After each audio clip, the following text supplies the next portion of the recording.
L'autre jour, je suis tombée sur un post d'Anissa du compte @6nissa. Je pense que vous la connaissez. Elle parle en fait du burn-out militant. Et j'ai trouvé que c'était un sujet intéressant à traiter, sur lequel j'aurais bien aimé réagir et l'élargir en fait plus largement au sujet de la santé mentale face aux actualités. Donc certes d'un point de vue militant, mais même d'une manière générale, parce que je pense on a bien besoin en fait d'en parler en ce moment par rapport à ce qui se passe en Palestine et en Israël. Donc voilà, je vais essayer d'en parler un petit peu dans cet épisode. J'espère que vous allez bien. Bonjour à toutes et à tous. Je fais tout dans le mauvais ordre, mais bonjour, j'espère que ça va de votre côté. Et je le pense d'autant plus, enfin je le pense à chaque fois, je vous rassure, mais je le pense d'autant plus actuellement quand effectivement on est dans un contexte vraiment horrible, il faut le dire. En plus, souvent, je vous enregistre les épisodes longtemps à l'avance et là, je m'y prends un peu au dernier moment. Enfin, je l'enregistre lundi pour le sortir mercredi. Donc voilà, c'est vraiment mon ressenti vraiment actuel du moment, quoi. Du coup, pour vous parler un petit peu déjà du poste de Cis-Nissa, donc Anissa, si vous la connaissez pas, c'est une militante féministe qui est vraiment géniale. Moi, j'adore la suivre. Ça fait pas mal de temps que je la suis et j'aime beaucoup ce qu'elle fait. Elle est particulièrement active sur TikTok. Je crois qu'elle a plus d'1 million d'abonnés sur TikTok et sur Insta, elle a 135 000 abonnés. Donc c'est quand même une grosse militante. Elle est très influente. On a pu l'entendre par exemple dans le podcast Hotline en tant que chroniqueuse. Elle est intervenue plusieurs fois. D'ailleurs, très bon podcast. Si vous ne l'avez jamais écouté, je vous le recommande. Donc voilà, c'est vraiment une femme très engagée. Elle a mon âge, je crois. Elle doit avoir 23 ans. Et donc, elle est très engagée pour les droits des femmes, des personnes LGBTQ+, sachant que c'est une femme lesbienne, il me semble, si je me trompe pas. En tout cas, elle est en couple avec enfin, elle fréquente des femmes. Et elle est particulièrement aussi engagée sur les droits de l'enfant. Elle a fondé en fait une association qui s'appelle Young and Safe. Et voilà, c'est une association de lutte contre les violences sur les enfants et les adolescents. Donc, en bref, c'est vraiment une fille très très chouette et très très très active. Elle fait énormément de choses. Et l'autre jour, bah, elle a publié un post justement sur le burn-out militant, où la première slide, c'est écrit: «J'en ai marre de militer, je suis épuisée». Et en fait, le burn-out militant, c'est quelque chose dont on parle pas souvent, mais je pense que quand même on en parle de plus en plus. Et c'est le fait, grosso modo, de péter un câble un peu, enfin de plus en pouvoir parce qu'on donne tellement sur un sujet qui est difficile, là en l'occurrence les violences du coup faites aux femmes et aux enfants, qu'au bout d'un moment, on est confronté tout le temps à du négatif et on y met toute notre énergie souvent pour des activités qui sont vraiment non lucratives. Et du coup, on peut complètement s'y perdre et perdre le moral et juste péter un câble et ne plus avoir du tout envie de militer au final. En sachant que, bah, ce qui est assez intéressant du coup, je vais vous dire un petit peu ce que dit Anissa dans ce post, si vous ne l'avez pas lu. En fait, elle explique que ça fait 2 ans qu'elle milite et que, bah, là, aujourd'hui, elle en peut plus.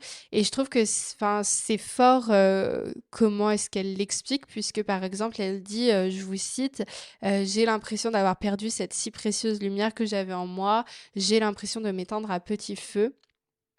Et je trouve que c'est vraiment représentatif de ce qu'on peut ressentir des fois quand on milite pour une cause.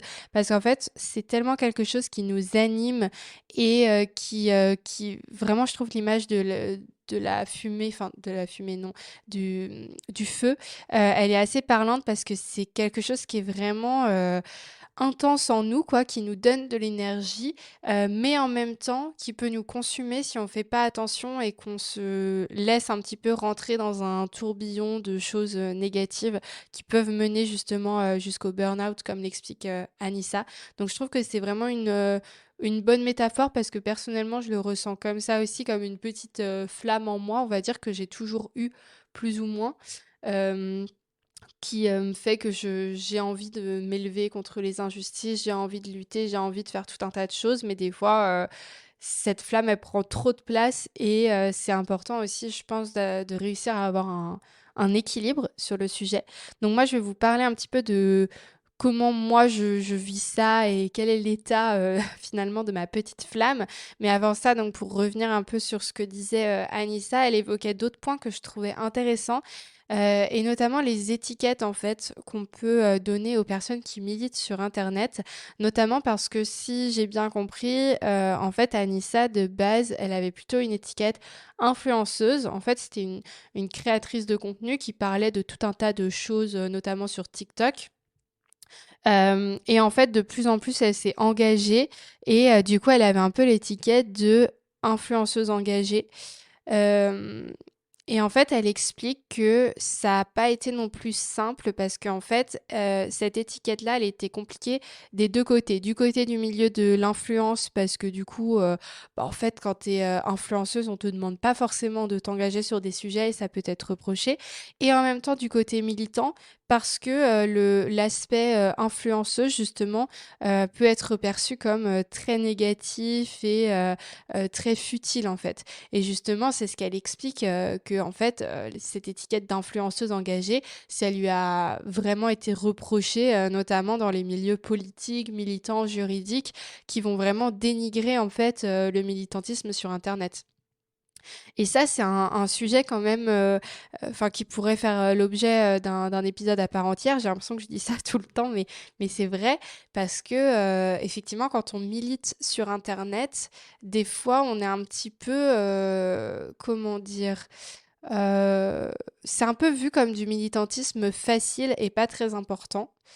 Dans le sens où, on va plutôt valoriser, les militants, sur le terrain. En mode, c'est eux qui font vraiment avancer les choses et je trouve que c'est pour moi, c'est deux façons de militer qui sont complètement différentes et complètement complémentaires, en fait. Enfin, moi, je me permettrais jamais de dire que, ce que je fais est plus ou moins important, que ce que font des militantes, par exemple des alors on a l'exemple toujours des Femen, voilà, parce que c'est le un mode d'action, connu et cetera. Mais en fait, il y a aussi les colleuses, par exemple, il y a plein de personnes, même toutes celles qui œuvrent dans les associations, en fait, qui font un travail de dingue. Même des fois, moi, j'ai un peu un complexe d'infériorité où je me dis, finalement, moi, ce que je fais, c'est pas si important. Et en fait, si, ça l'est, parce que quand on milite sur Internet, on on peut toucher en fait d'autres sphères, on peut toucher d'autres personnes, on peut évangéliser un peu la cause et faire en sorte que bah, après pour enfin justement faire connaître les associations où là il y a d'autres militants après qui vont prendre le relais, relayer des actions de militantes sur le terrain qui finalement bah, si on les relaie pas dans les médias et les réseaux sociaux ça en fait partie, bah, finalement elles auront pas autant d'impact. Donc bref, pour moi c'est vraiment il y a vraiment pas de hiérarchisation dans le militantisme. En fait, le militantisme en ligne, il est tout autant important que le militantisme sur le terrain et c'est vraiment important. Et en fait, Anissa, elle explique qu'elle a été obligée au bout d'un moment d'arrêter de faire du contenu plus léger et de se consacrer uniquement au contenu militant.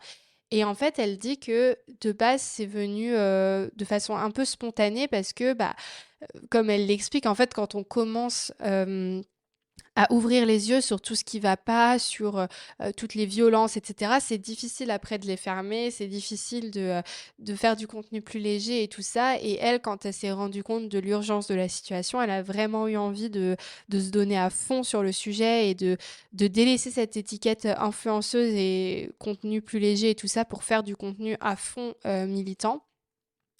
Hem Et sauf que, au final, bah, elle s'est rendue compte que que c'était pas non plus forcément adapté parce que, elle y a vraiment sacrifié sa santé mentale parce qu'elle s'est mise à 200 là-dessus, qu'au final elle a délaissé des choses qu'elle aimait faire, qu'elle ne faisait plus. Comme alors du coup, moi je peux pas trop vous dire parce que je la suivais pas avant, mais je suppose qu'elle faisait peut-être du contenu un peu plus chill, un peu plus, lifestyle on va dire, et c'est comme ça en fait qu'elle a commencé sur internet et du coup elle a complètement laissé tomber ça pour être, vue de façon plus crédible d'une part et aussi parce que, bah, ça justement la petite flamme en elle, du militantisme avait pris le dessus. Et au final, maintenant, bah, elle veut y retourner, elle veut trouver un nouvel équilibre parce qu'en fait, là, elle en peut juste plus. Et donc en fait, l'idée en fait générale de ce poste, c'est justement que bah voilà, elle a la sensation de s'être un peu perdue elle-même au final dans cette lutte militante et qu'elle a envie de recommencer à faire du contenu plus light, du contenu plus léger sur certains sujets et en même temps d'alterner avec du contenu engagé et voilà, de trouver un équilibre qui lui est propre finalement. Je trouve ça très courageux de sa part de prendre la parole là-dessus. Surtout dans un contexte actuel qui est très en tension, au niveau des actualités et tout ça et où on demande, énormément de choses, de la part des militants, notamment sur internet et c'est normal mais attention quand même à pas franchir certaines limites, je vais y revenir et juste là sur le sujet de, la balance entre contenu lifestyle et contenu militant, moi j'ai une copine aussi qui a été confrontée un peu à la même chose, c'est Mélanie, du compte Parlons Lesbiennes, je sais pas si vous la suivez?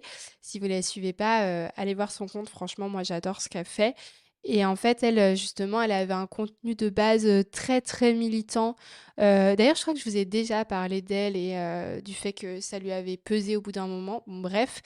Hem Et en fait, au bout d'un moment, juste, elle en pouvait plus parce qu'elle s'est pris trop de remarques désagréables, parce que elle subissait trop de harcèlement, que ce soit sur Insta ou sur TikTok. Je sais elle est plus active, enfin, elle a une plus grosse communauté sur TikTok. Elle a genre 45 000 abonnés, donc c'est beaucoup. Et sur Insta, c'est à peu près comme moi, je crois, plus ou moins. Et du coup, elle recevait vraiment beaucoup de cyberharcèlement et en plus de ça, elle recevait non seulement enfin, elle était non seulement harcelée par, des personnes, qui, tenaient des propos discriminants envers les personnes LGBTQ+, mais aussi par des membres de la communauté LGBTQ+, hem qui, allait, lui tomber dessus, quand elle disait que, les femmes trans, étaient des femmes, ou que enfin voilà. En fait, ça venait de tous les côtés. Des fois, il y avait des personnes trans qui allaient lui reprocher d'être pas assez inclusive et des fois des personnes transphobes qui allaient lui reprocher d'être trop, pro, trans. Enfin bref, c'était très compliqué. Il y avait beaucoup de tensions et au final, elle s'en prenait plein la tronche. D'ailleurs, ça rejoint un peu, ce que je vous avais dit dans mon épisode sur, la pureté militante sur le fait qu'au final, des fois, en tout cas moi je l'ai vécu comme ça, les harcèlements les plus forts viennent de personnes soi-disant engagées et soi-disant dans des communautés minoritaires, discriminées, etc.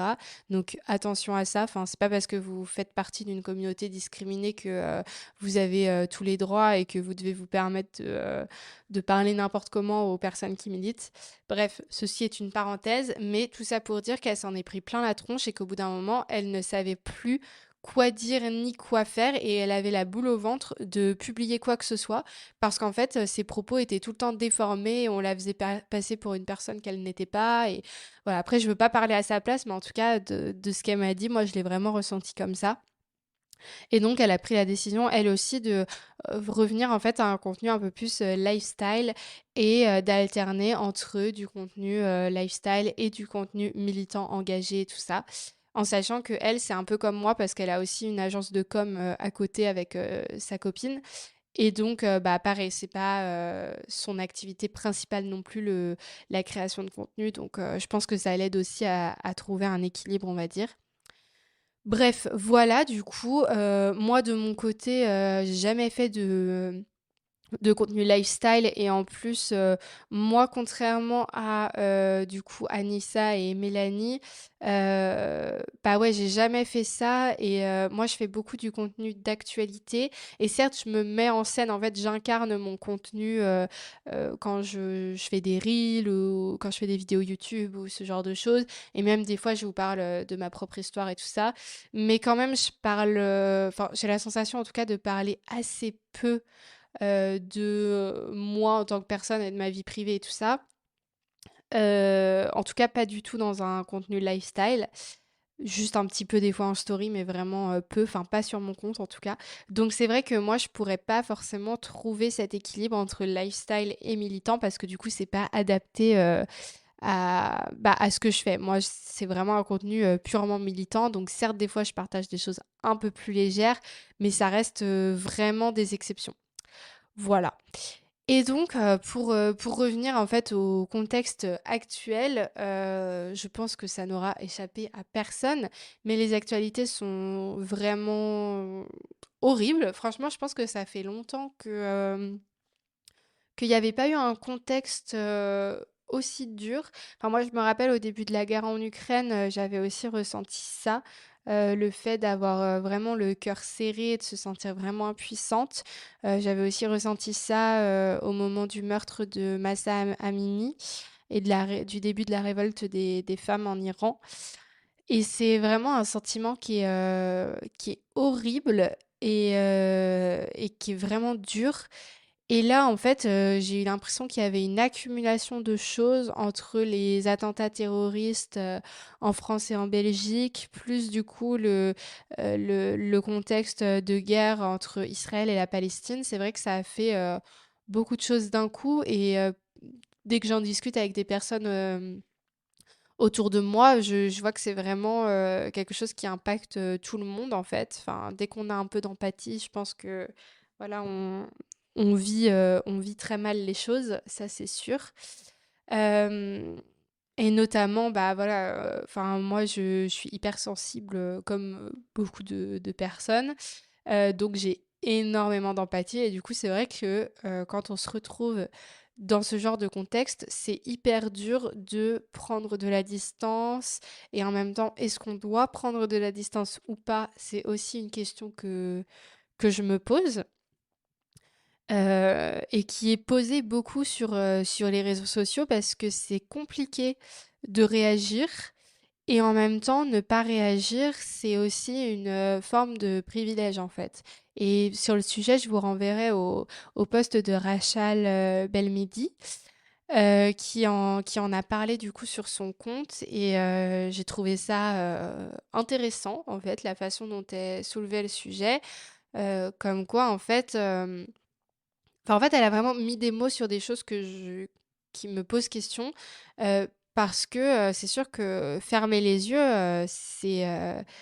on peut le faire, mais ça reste un privilège, en fait. Il y a des personnes qui peuvent pas fermer les yeux. Enfin, les personnes en Palestine, qui sont en train de subir, vraiment un génocide et les civils aussi en Israël, qui subissent, des violences, enfin voilà, de tous les côtés.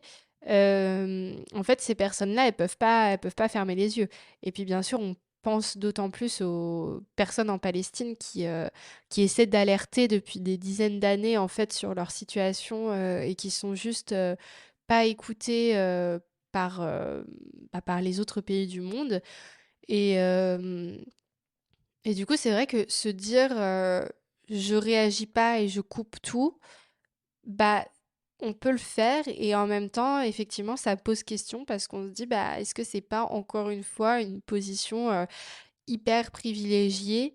hem que en fait les personnes, bah, déjà qui sont là-bas n'ont pas évidemment clairement pas la possibilité de faire et même les personnes qui sont concernées, de près, les personnes, juives, les personnes musulmanes en France, qui voient toutes ces horreurs-là et à qui on demande encore plus de se positionner, de prendre parti, de s'exprimer, de prendre une responsabilité finalement pour tout ce qui se passe actuellement. Avec une hausse du coup, d'antisémitisme, d'islamophobie et cetera. Bah, pour ces personnes-là, en fait, elles ont pas ce privilège de fermer les yeux. Je sais pas si vous voyez ce que je veux dire? Et en même temps, même si je suis, à 100 d'accord avec ce que dit Rachel et en plus elle, c'est une personne concernée donc vraiment, bah, je lui dois tout mon respect, enfin, elle sait de quoi elle parle.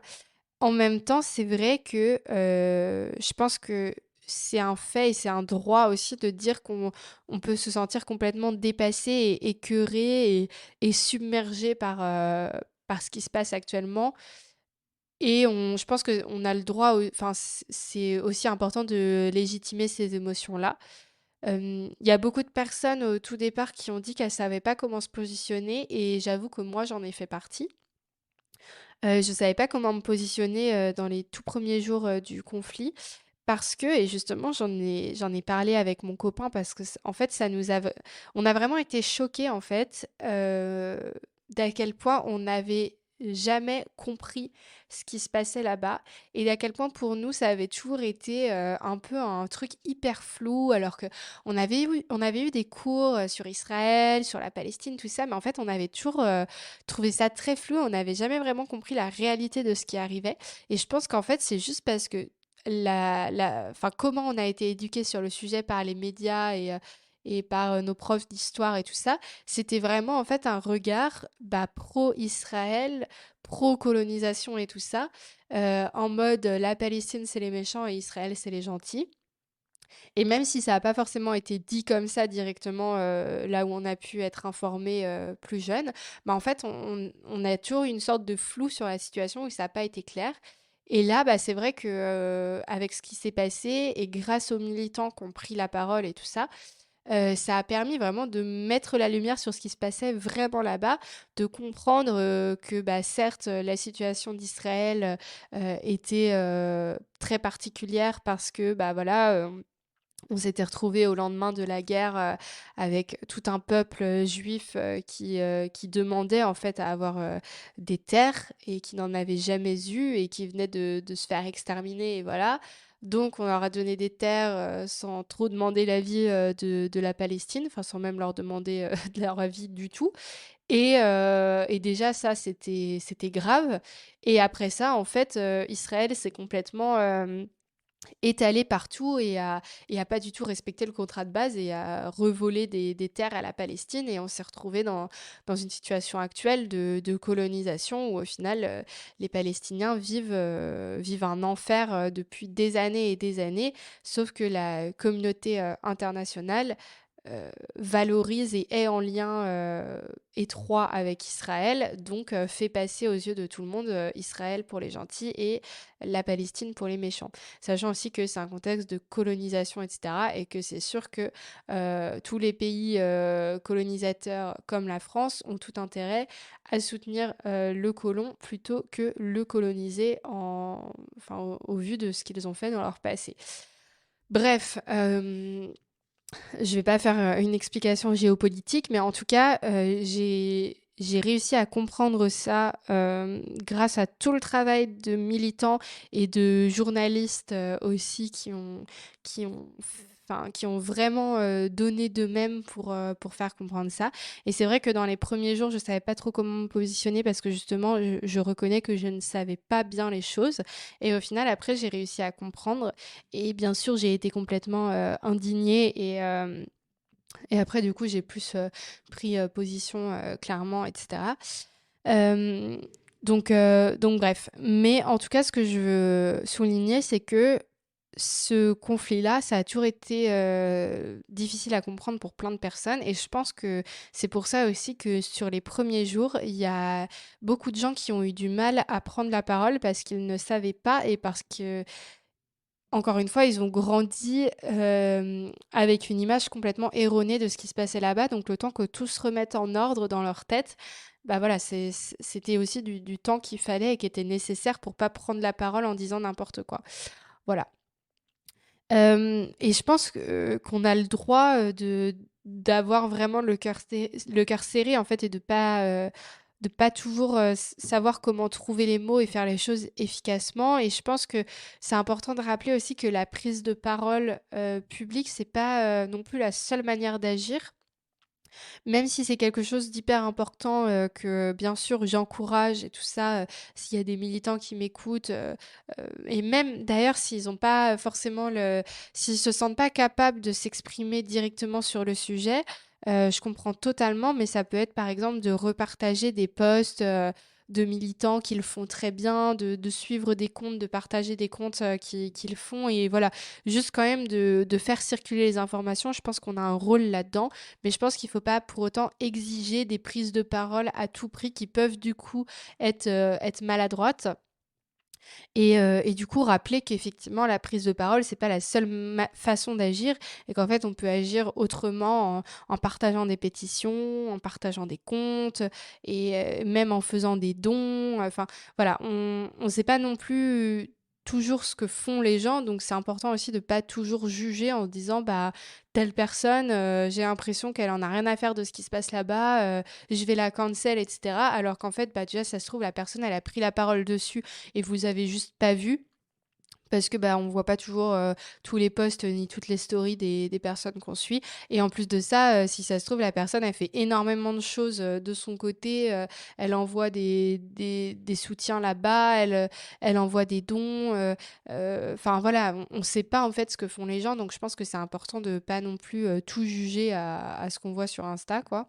Et puis c'est aussi, important de rappeler qu'en fait, hem, beaucoup de personnes ne sont pas que militantes et ça, on l'oublie beaucoup et encore une fois, je l'avais déjà dit dans le contenu sur la pureté militante, mais on peut avoir plein d'autres choses à gérer. Moi, en l'occurrence, le moment, vraiment le tout début du conflit, c'est tombé dans un moment où, j'étais submergée de travail parce que, je passais mon examen en santé sexuelle bientôt, donc j'avais plein de révisions à faire, au niveau, agence de communication, j'avais plein de choses qui arrivaient en même temps, plein de clients à gérer, c'était compliqué, j'étais un peu submergée et j'avais même pas le temps, en fait, de faire, mon contenu habituel pour Over the Rainbow, donc prendre en plus la parole sur un sujet que je maîtrisais pas, ça me paraissait en fait, très compliqué et j'avais peur de faire n'importe quoi. D'où le fait que j'ai mis du temps un peu avant de le faire. Enfin bref, voilà. Et ne pas oublier qu'en plus, de cet aspect-là de travail et tout ça, faut pas oublier aussi qu'on ne sait pas ce que vivent les personnes et des fois, franchement, il y a des gens qui vont harceler quelqu'un parce qu'elle n'a pas pris la parole sur un sujet, mais en fait, vous ne savez pas ce que vit la personne. Enfin, si ça se trouve, elle a des proches là-bas enfin, du coup, elle est complètement en panique, elle sait pas quoi faire. Ça se trouve, elle a aussi des traumatismes, enfin, ça lui fait remonter des traumatismes. Ça se trouve, elle est en train de vivre un truc qui a rien à voir, mais qui est juste horrible, du genre un deuil ou, je sais pas, elle vient d'apprendre qu'elle a une maladie ou que quelqu'un autour d'elle va pas bien. Enfin, bref, je sais que vous allez, enfin, il y en a sûrement qui pensent, oui, enfin bon, c'est un peu facile de dire ça. Dans ces cas-là, ça légitime les gens qui prennent jamais la parole sur rien et tout ça.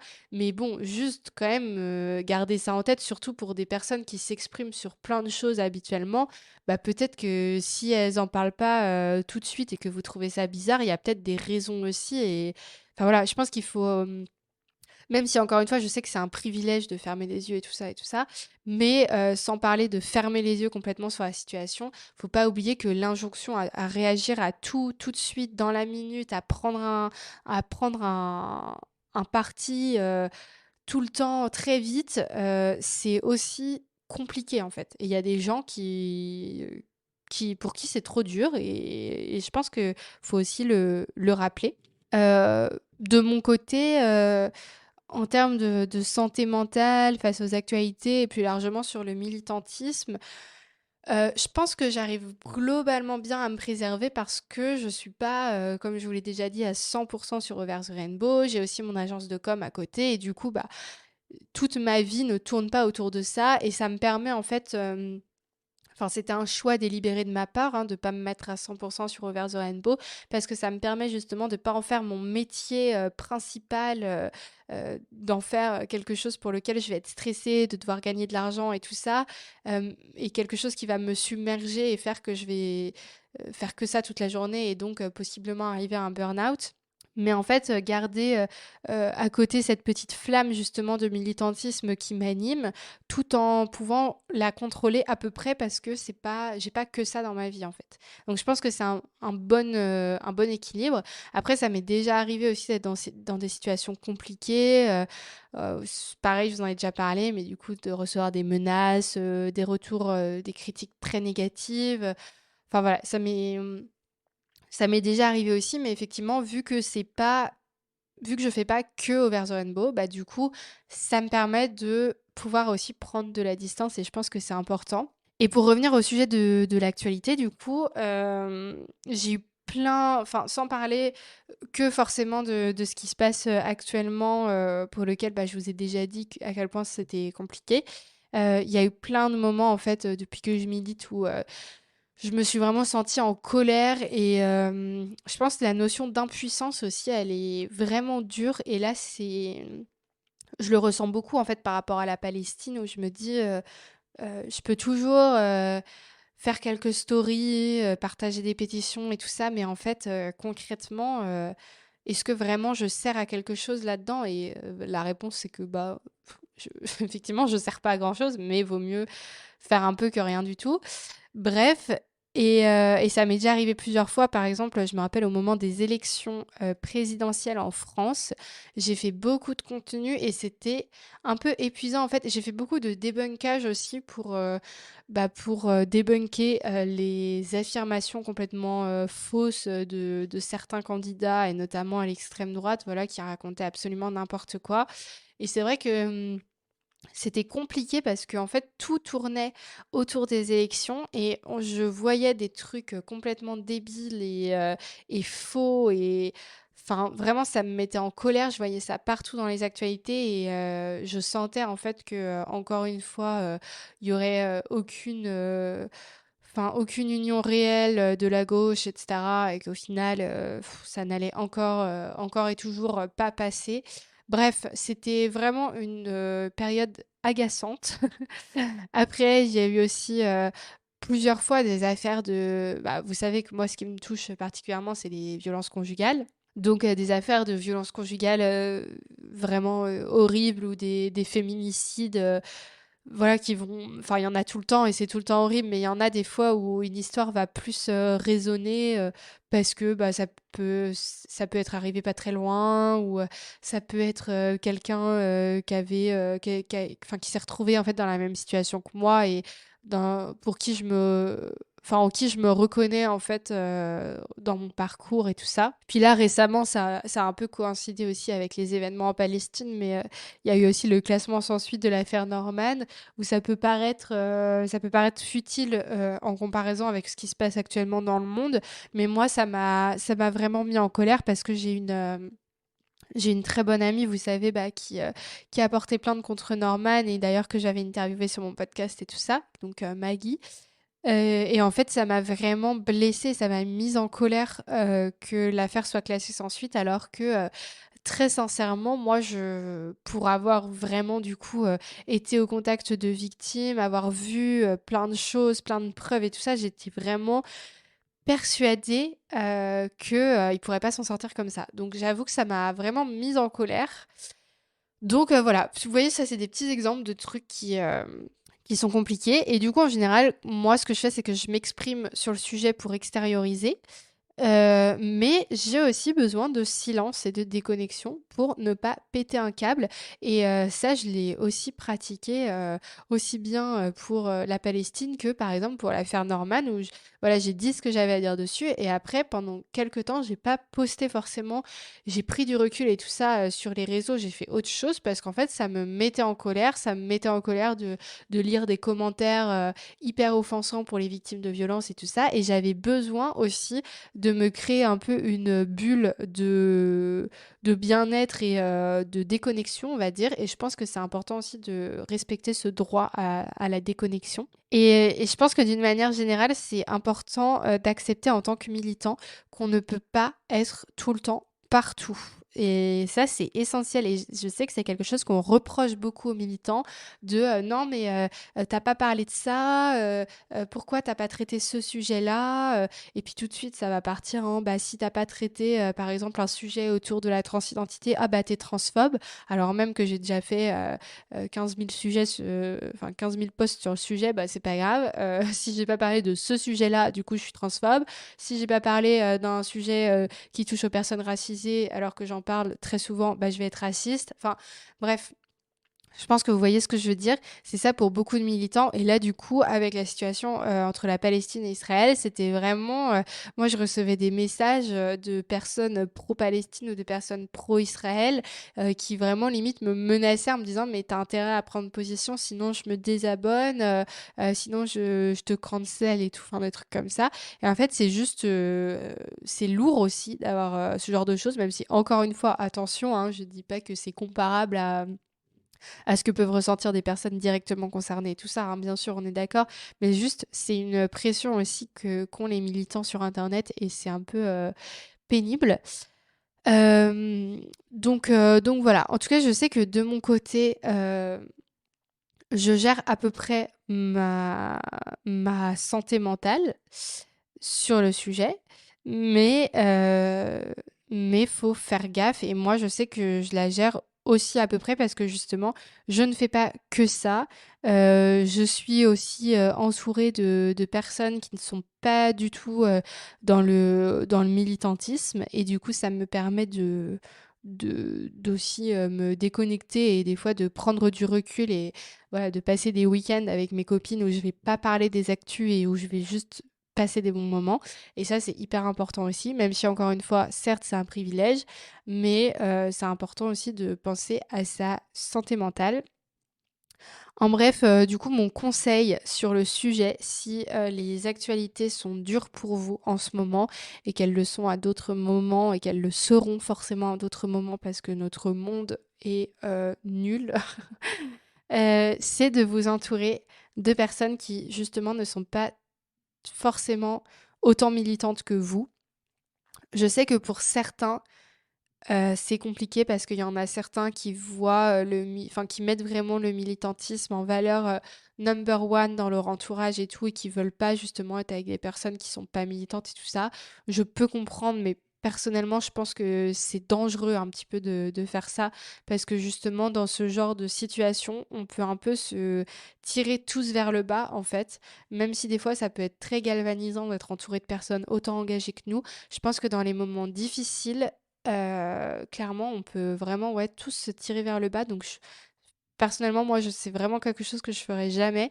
Donc, important d'être avec des personnes pas forcément militantes parce que elles, en fait, même si, bien sûr, elles sont sensibles, aux thématiques que vous traitez et tout ça, bah, en fait, elles auront aussi un regard extérieur et un recul que vous n'avez pas forcément et elles sauront vous dire, en fait, quand est-ce qu'il faut vous calmer et arrêter de tirer sur la corde et prendre du temps pour vous, même si, encore une fois, on peut dire que c'est égoïste et tout ça et c'est sûrement vrai, mais ça sert à rien non plus de se mettre, dans un état de burn-out et de dépression, juste parce qu'on veut à tout prix prendre la parole sur tout et suivre absolument tout. Parce que c'est important aussi sur le sujet de prendre du recul et tout ça, ça veut pas dire qu'on s'en fiche, ça veut pas dire qu'on va pas continuer à suivre et à relayer les choses.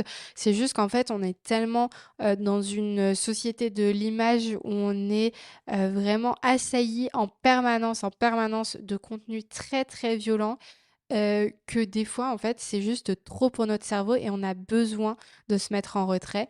Et je pense que c'est pas une forme d'égoïsme de le faire. Peut-être que ça l'est pour certaines personnes et encore une fois, je respecte cet avis.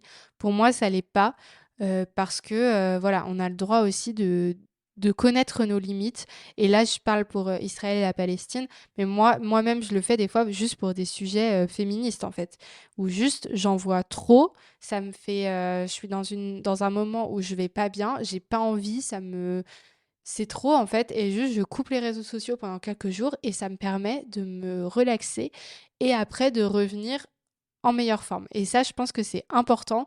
On a besoin, de personnes qui sont en forme pour militer, pour relayer des choses, pour prendre la parole et cetera et si ça implique de faire des pauses de temps en temps et de d'avoir un regard très égoïste de se recentrer sur soi et faire des choses qui nous font du bien, et bah moi je trouve que c'est plutôt productif comme façon de faire. Donc faites-le et soyez égoïste des fois si ça peut au final servir la cause aussi.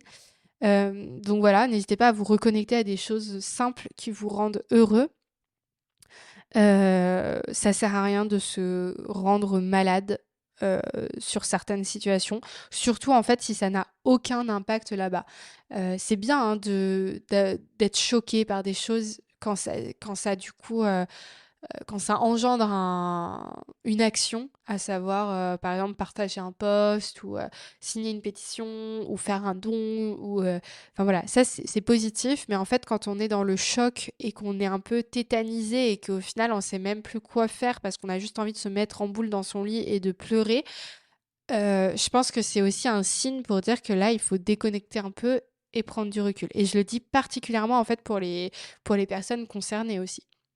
Ou peut-être que dans vos communautés, on vous dira que c'est égoïste et tout ça, mais ne vous rendez pas non plus malade. C'est pas parce qu'il y a des gens qui actuellement vivent un enfer sur Terre qu'il faut aussi se mettre dans un enfer soi-même. Enfin voilà, encore une fois, ne le prenez pas du tout comme quelque chose de sans cœur ou quoi que ce soit.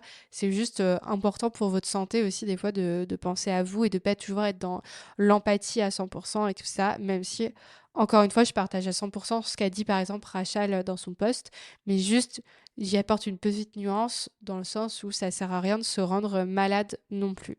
Voilà, et surtout que en fait, je voudrais rappeler que l'exposition à des images violentes, ça a vraiment des conséquences qui peuvent être très graves, comme des cauchemars, réactiver des traumatismes, ça peut mener à un burn-out, à une déprime, enfin bref, c'est vraiment pas à prendre à la légère et ça peut vraiment être contre-productif au final parce qu'on se retrouve à plus rien pouvoir faire.